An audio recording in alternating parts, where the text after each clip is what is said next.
dust in the valley of bloodlust. If I spend $100, I know I'm not going to have $100 worth of gold.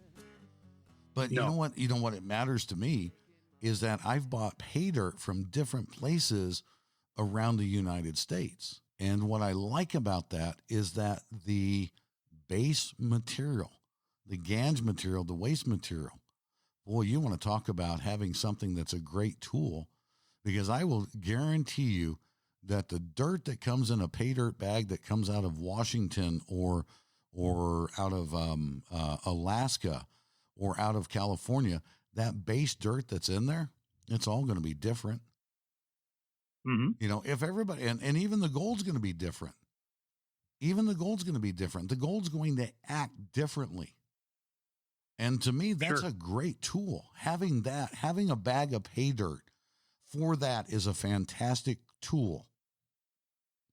Mm-hmm. Because if I've got gold that's coming out of California, out of Northern California, you know, it's got a particular character. It's got a particular weight. It has a particular value to it.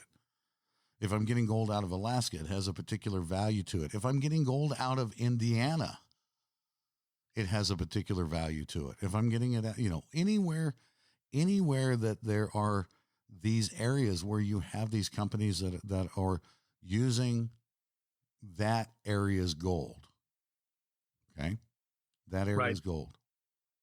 And, you know, have I opened up a bag of pay dirt that was supposed to come from X, and you look at the gold and you go, oh, wow, I know where that came from. Yeah, it happens.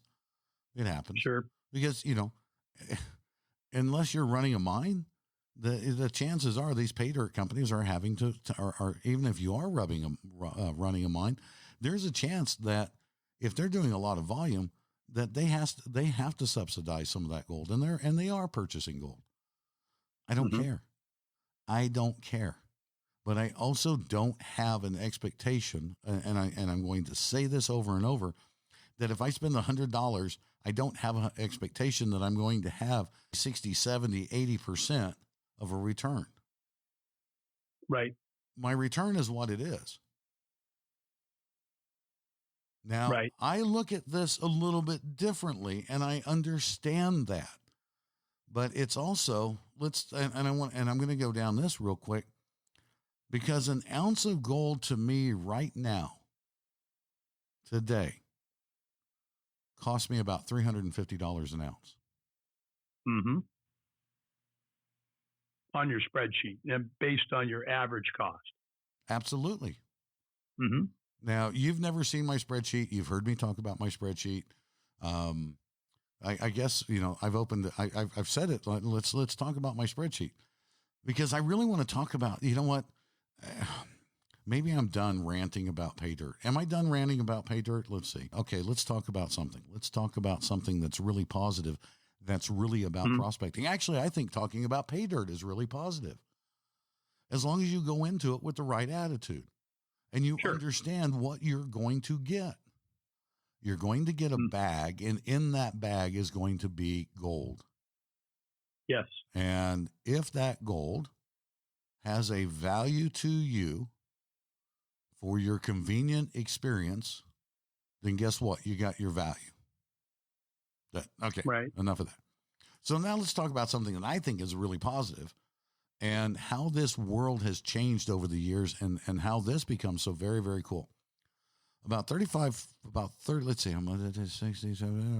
years ago, one of my mentors told me, and you and I have talked about this in a couple of our last podcasts, about dollars per yard. Yes, I want to go out, and to me, going out and finding gold is the greatest joy I have. To me, that is what it's all about. I want to go out and find the gold. Finding the gold is better than having the gold, but there has to be a value established to that, so you're not going upside down no matter what. Right. And I don't mean no matter what, because you know what? I will tell you, every brand new prospector that's listening to this podcast right now, what I'm going to tell you is, if you've never gone out and panned yet, if you've joined the GPAA and you're waiting on your kit, and your kit comes and you're getting ready to go out and you're going to do this, I want you to take some very, very specific steps that I will assure you will make you a better prospector. And understand one thing right now. You spent the money for that kit. That is an investment that you've made into you. Mm-hmm. Okay. So you've got that investment, but that was a cost. And I'm going to share with you what to do with those costs. All right. So 40 years ago, my mentor said, when you do this, because it is about the return, and we all, to all of us, the greatest joy is finding the gold.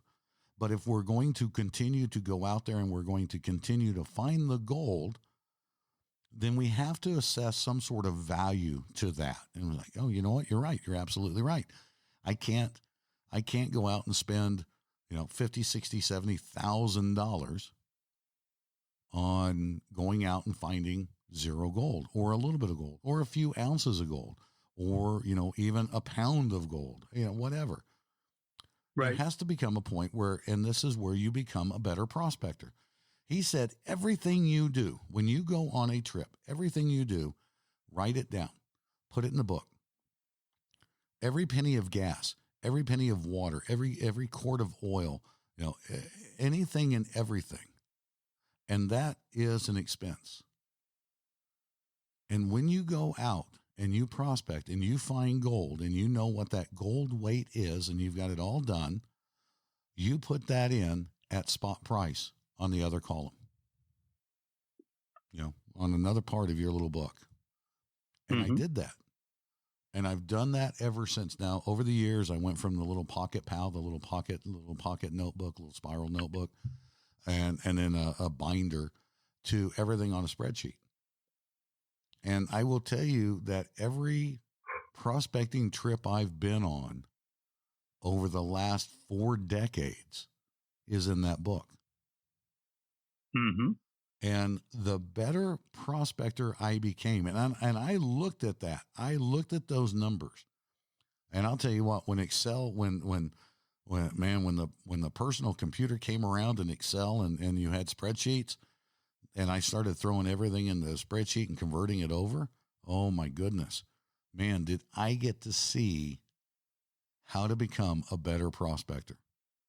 Mm-hmm. Right. So I've got a cost and I've got an income against that cost. And the more I stuck with it and the more that I spent time learning how to become a better prospector, the lower the expenses went and the higher the return went. Right. And there came a point where I could look at my spreadsheet and there was a day and it's on a spreadsheet and I've got it marked and I've got it, like, I printed it out and I've got little stars off to the side of it. I put little icons and everything else on it. There was a day on my spreadsheet where my expenses were less than my return. And since that day, it's always been the same. My expenses have now become less than what my return. Mm-hmm. All right. And that came. Go ahead. I was going to say, and that's where you want it to be as quickly as you can. As quickly as you can. And you know what? I'm going to say this about as quickly as you can. I started this spreadsheet this work about 40 years ago. There was no such thing as the internet. There was no such thing as a personal computer. There was no such thing as the GPAA online mining guide. There was no such thing as Google or the LR2000 or any of these tools for any of this. Mm-hmm. And I think about, I hope Chris doesn't mind me mentioning his name in this, but Chris Ralph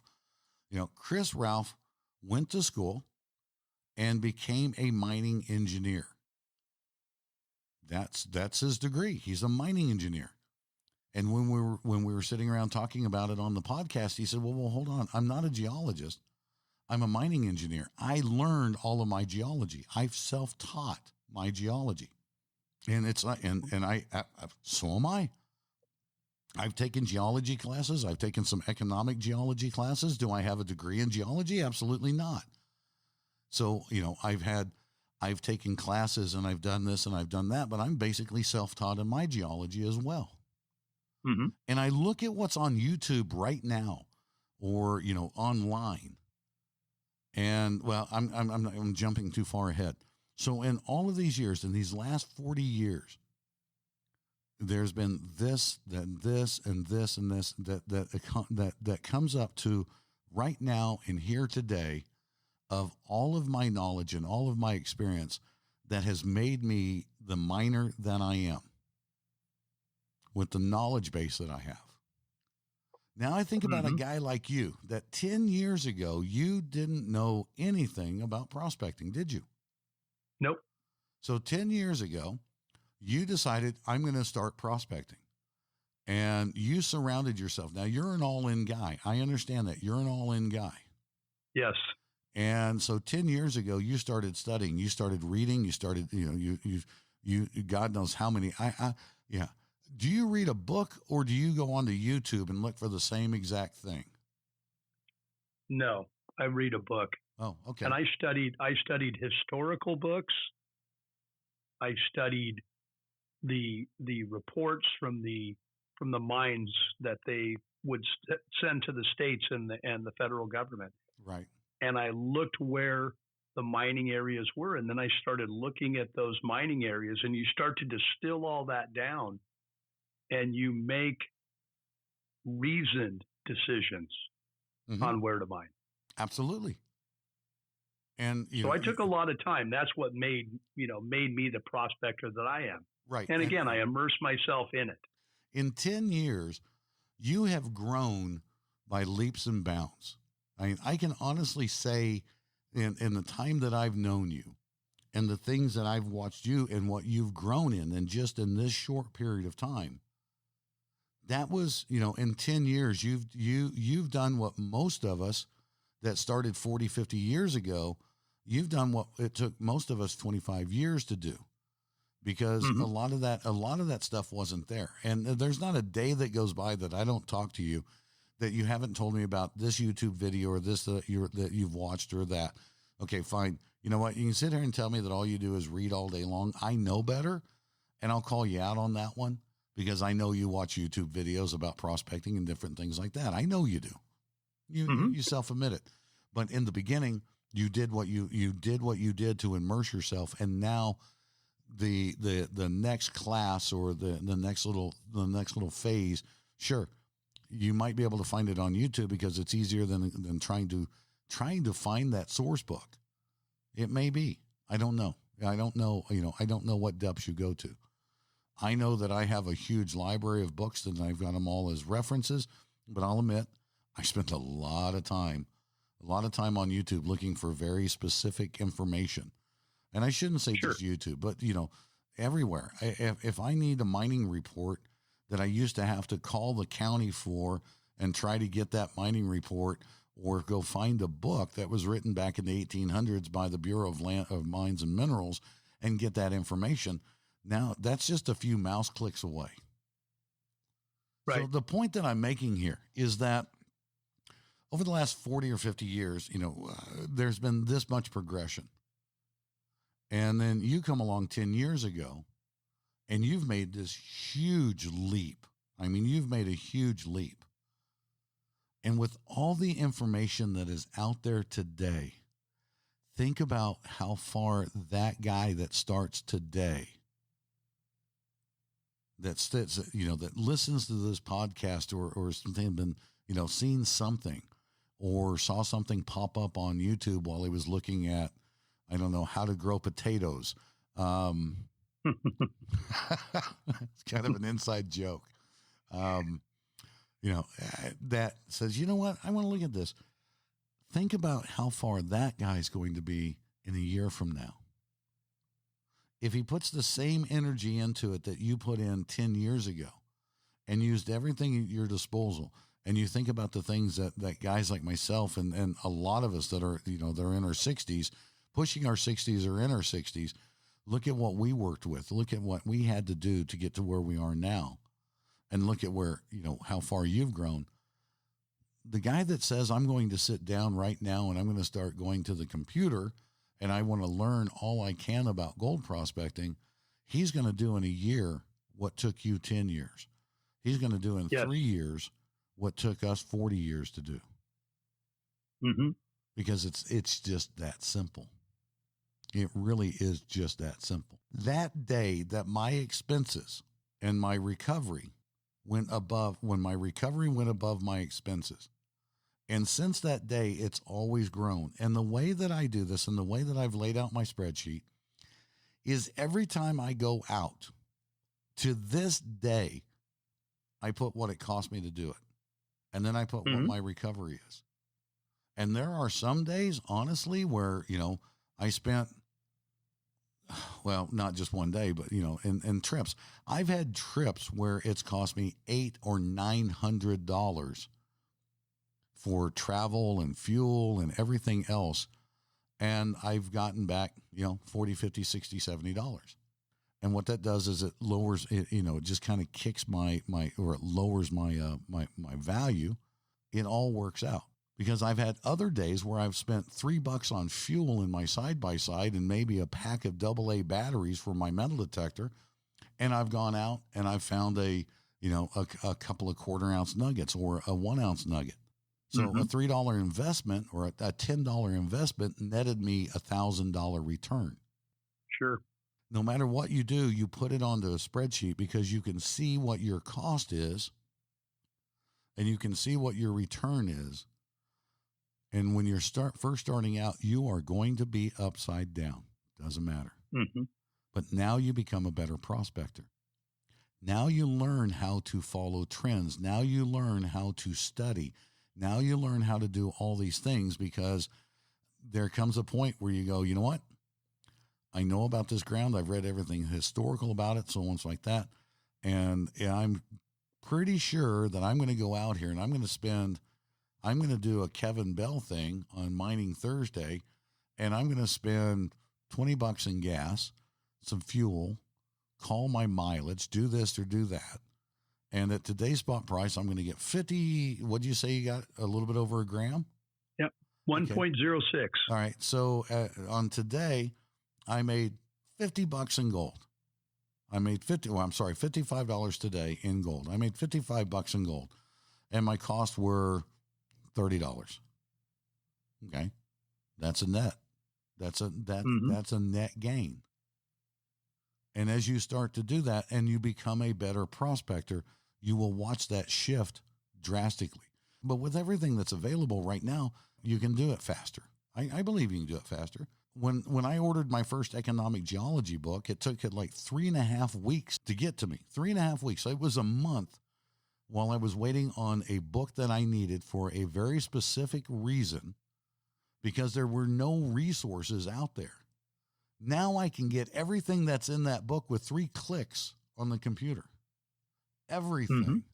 I had to wait a month. You have to wait 30 seconds. Right. So, the idea of all of this, and when I do this and I've got my expenses for all these years, pages and pages and pages and pages of Excel spreadsheet of everywhere I've ever been. And then I've got my return. If I take all of that, and when I put gold in, I put gold in at that particular spot price of that day. And then when I start, if I'm going to, let's just say that I'm going to look at it for today, then what I do is I've got one column that is the price that it came in at spot price, at spot. And then I take today's spot price and I put that in another column and I combine those columns and then I do the average. And then I use Excel and do the average and figure out exactly where I'm at. Mm-hmm. Real simple. And I do that all the way across the board. And at the end of it, I'm looking at my gold at $1,740 an ounce. And I'm like, ooh, I'm in pretty good shape. I'm in really good shape. Now, a lot of that gold I've sold. And those are, those I've blanked those out, but and that's a whole other podcast about how I pay for my mining equipment. I don't buy a detector until I found enough gold with one detector to buy another detector, and it goes down that. Sure. But as you start looking at this, and then I run the averages right now, and I did this a couple of days ago when I think it was 17. I don't remember what it was. I think it was 1730 or 1732, something like that. When I did it, I just did the auto thing of all the columns and took column H and did the comparison to I and the whole 9 yards. My gold right now has cost me about $350 an ounce. If I average everything across. So all the gold that I have right now that I pay taxes on, by the way, because it's the right thing to do. Right. All of this gold that I have is $350 an ounce. That's great. Yeah. I've got gold in every, and I love saying this when somebody asks me, what's the finest mesh that you have? And I'll say, about 25 cents. And they're like, what? What does that mean? It means if I reach in and I get just a little pinch of that 200 mesh gold, just a little pinch, it's worth about 25 cents. Mm-hmm. So, I've always got currency. Well, go ahead. Excuse me. The thing that people need to really, if we talk about pay dirt or talk about mining, there's the economy of the experience, and then there's the economy of the commodity. And you have to decide where that is. That's a great point. Whether you're gonna buy pay dirt, whether you're gonna go mining, all of those things, it all breaks down to that. There's the commodity, and then there's the experience. And that's the key for everyone, is to decide what that value of the experience really is.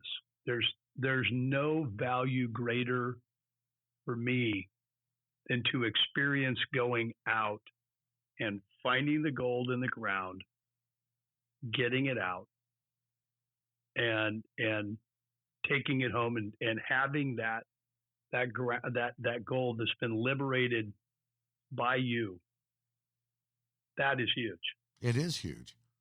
And the greatest, and to me, that the entire experience is the greatest experience. I mean, I love to go out and find gold. I mean, that is where my passion is. And I agree with you 100%. The value is going out and finding it. There's that is the experience value. Mm-hmm. I'm just lucky enough to be a prospector and be a miner, to be able to put a commodity value to that as well. All right. So you know what? Do I like pay dirt? Absolutely. I think pay dirt has a huge, huge place in this world and in this industry, as long as you walk into it understanding. And you know what? Going back to the spreadsheet, my gold cost me about $350 an ounce right now. Okay. So let's say I order a bag of pay dirt, and it's got X amount of gold in it. And I take that and I have a value. So the money I paid for that gold bag goes in my expense. The gold that I got out of that gold bag goes into my return. And I can guarantee you that my money spent is going to be higher than what my return is. For me, it doesn't really affect me that much, because at $350 an ounce for gold, I've got a little bit of a wiggle room there. But when I look at that, that also makes me say, you know what? My gold just went up to $360 an ounce to get it out because of the differences between this and that, or 355, whatever. It went up. So I need to go out and find some more gold. I need to go out and go prospecting. I need to get back out in the dirt. I need to go out, and this was a great experience. And I really enjoyed working that material because I learned a lot about the dirt and I learned about the gold in this particular area, so on, so like that.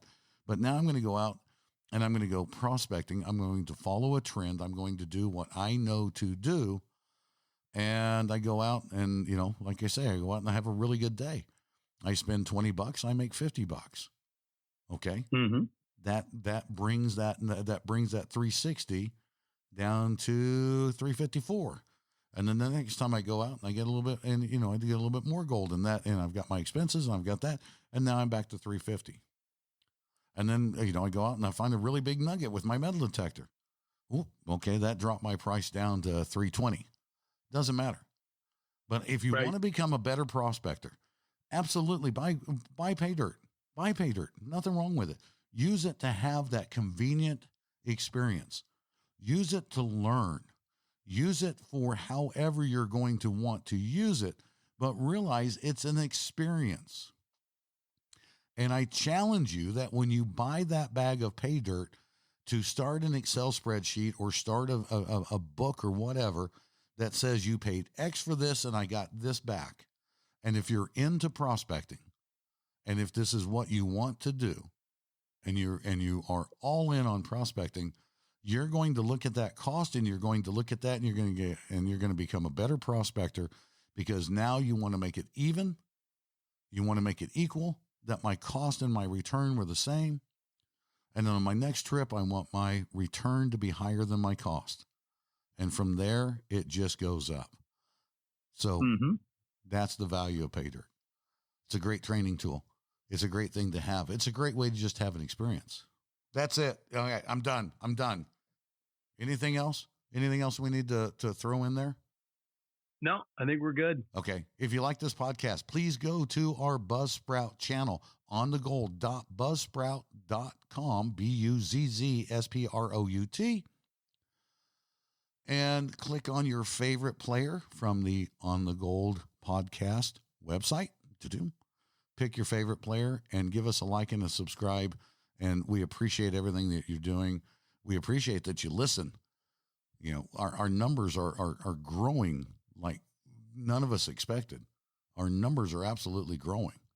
And I thank all of you that are listening to this podcast right now for supporting this.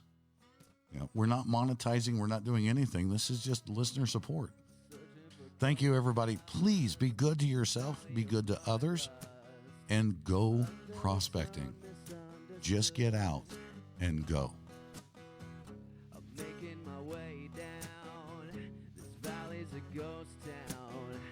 I'm gonna strike it rich with sin.